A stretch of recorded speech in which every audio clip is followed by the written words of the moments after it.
This module has been developed by Michigan State University's Center for International Business Education and Research. In this module, we will cover international new venture creation, defining entrepreneurship, institutional differences, barriers and incentives, and business clusters. Section 1. International New Venture Creation. Upon completion of this section, you should have a basic understanding of the identifying opportunities of global entrepreneurship, as well as the drivers and technology associated with international new venture creation.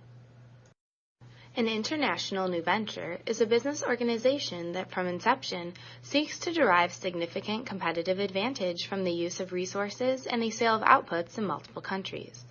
This definition is helpful for understanding what entrepreneurs with global ambitions do, but how exactly do they derive a competitive advantage? A key aspect of entrepreneurial activity is that it seeks to identify and create new opportunities that did not exist, and to bring these opportunities to market through innovative products and services. The ability to identify opportunities is a primary source of an entrepreneur's competitive advantage. The degree of internationalization of a new venture depends on several forces. These forces are enabling, motivating, mediating, and moderating. Enabling forces make it possible for entrepreneurs to do business across borders. Examples of enabling forces are transportation networks, affordable commercial aviation, and the Internet. Anything that creates new possibilities for entrepreneurs to internationalize is an enabling force. In developing countries such as India, microfinance is an enabling force for small-scale entrepreneurs who often find it difficult to raise capital for their ventures. This access to credit is made possible in part by the emergence of internationally traded microfinance bonds and other financial products that have created a market for smaller-scale entrepreneurship. Motivating forces are forces that encourage entrepreneurs to do business internationally. If competitors in a market for an entrepreneur's products already have international elements, their presence can motivate accelerated internationalization. The pressure to keep up with the high standards of potential competitors can be a motivating force for entrepreneurs. A good example of this force can be seen in emerging market entrepreneurs that manufacture products such as the service for multinational firms. In order to remain competitive, entrepreneurs are often motivated to adopt international standards and deliver world-class levels of quality control and management. Mediating forces affect how rapidly entrepreneurs internationalize their ventures as well. A mediating force is any force that compels an entrepreneur to act upon or not act upon a perceived opportunity in the market. If an entrepreneur has previous experience doing business internationally, he or she might feel more comfortable taking advantage of an opportunity in the market that requires international competence. Moderating forces determine the speed at which a new venture internationalizes. The networks available to entrepreneurs significantly impact the outcomes of their ventures.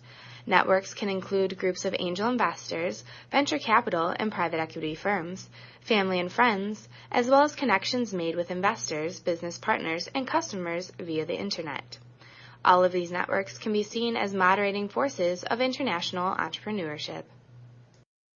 The Internet has accelerated the growth of new networks connecting entrepreneurs around the world. It is an invaluable tool for potential entrepreneurs. Now, it is easier than ever to gain access to information that could help to identify opportunities to innovate and provide new and innovative products and services on an international scale. The widespread availability of computer-aided design and manufacturing tools enable entrepreneurs to build prototypes of potential new products quicker than ever before. Manufacturing equipment and service providers are much more flexible than they were 20 years ago. New possibilities have been enabling forces for potential entrepreneurs that have innovative ideas but little capital to bring these ideas to market. In the past, manufacturing technologies required tremendous scale efficiencies that were cost prohibitive for entrepreneurs. This has changed in recent years with the emergence of manufacturing service firms and other types of contractual ventures. Contract manufacturing is one force that has enabled entrepreneurs to rapidly develop world-class products marketed internationally. Today, manufacturing is much less capital intensive than it was in the past. Advancements in technology enable firms to outsource their manufacturing to third-party firms through contractual agreements.